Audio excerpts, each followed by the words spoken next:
Hello and welcome to part 2 of my Pixel 4a unboxing extravaganza series. In part 1, I unboxed the Pixel 4a and compared it to my original Google Pixel. In this video, I'll be applying the Ultramatte Teardown skin by dbrand. In part 3, I'll apply a tempered glass screen protector from Tokwall, and in part 4, I'll add the Ultra Hybrid case from Spigen. Of course, I'm doing a quick review of each product along the way, and I'm leaving a link to them all in the video descriptions. And if I've planned this right, all 4 videos should already be up on my account, ready for you to view. So I hope you're sitting comfortably, because we're about to begin.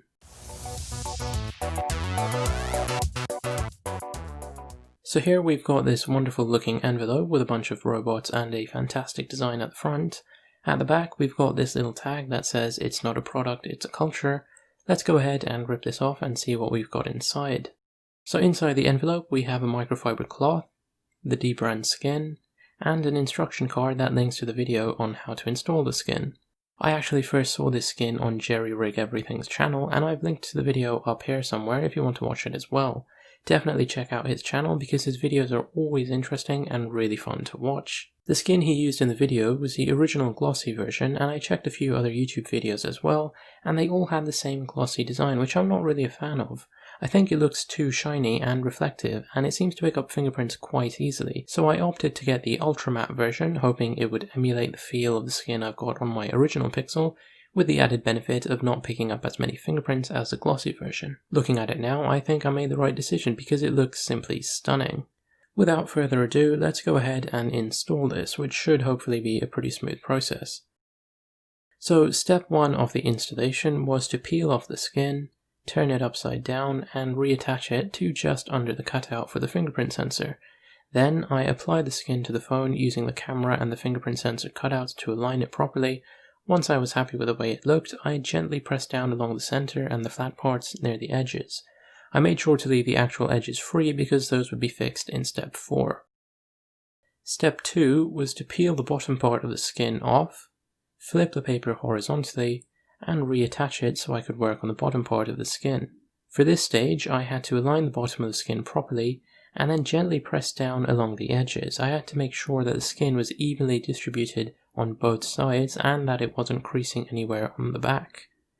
Once I was happy with the alignment, I pulled the back paper out, which actually took more strength than I had anticipated, and for step 3, I pressed the skin everywhere in the middle to make sure it was properly stuck to the phone. At this stage, I needed to make sure there were no weird bumps or creases, and that the edges and corners were still free. Step 4 is where the hairdryer came in. I turned it on to a low heat and began heating up the right edge of my phone. Once I felt the skin was hot enough, I used my finger to press it down and make sure that it was properly attached to the curved edge of the Pixel 4a's body. I then did the same thing for all the other sides, using my fingers to follow the curve around the corners of the phone. For step 5, I used the dbrand microfiber cloth to rub each edge 10 to 15 times to remove any sharp edges or creases. I wanted the skin to feel like it was part of the phone, so I wouldn't be able to tell where the edge was whenever I held the phone in my hand. I also used this opportunity to smooth out the edges around the fingerprint sensor as well as the camera bump. And finally, for step 6, it was time to apply the camera skin.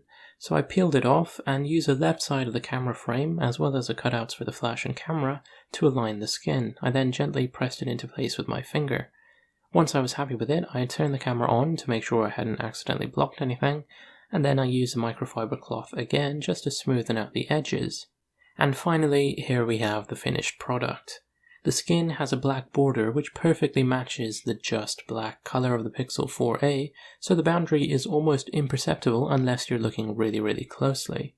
The top right corner is perfect, but the rest of them are a bit creased, and I had the same issue when I was applying the skin on my original Pixel. Aside from that, the fit and finish is wonderful, and this really feels like it's part of the phone. In my Pixel 4a unboxing, I talked about how comfortable this phone felt at the hand, and how I almost felt bad about putting a dbrand skin on it. Well, putting a skin on it was absolutely the right decision, because the phone is actually even more comfortable to hold, and it doesn't pick up any fingerprints.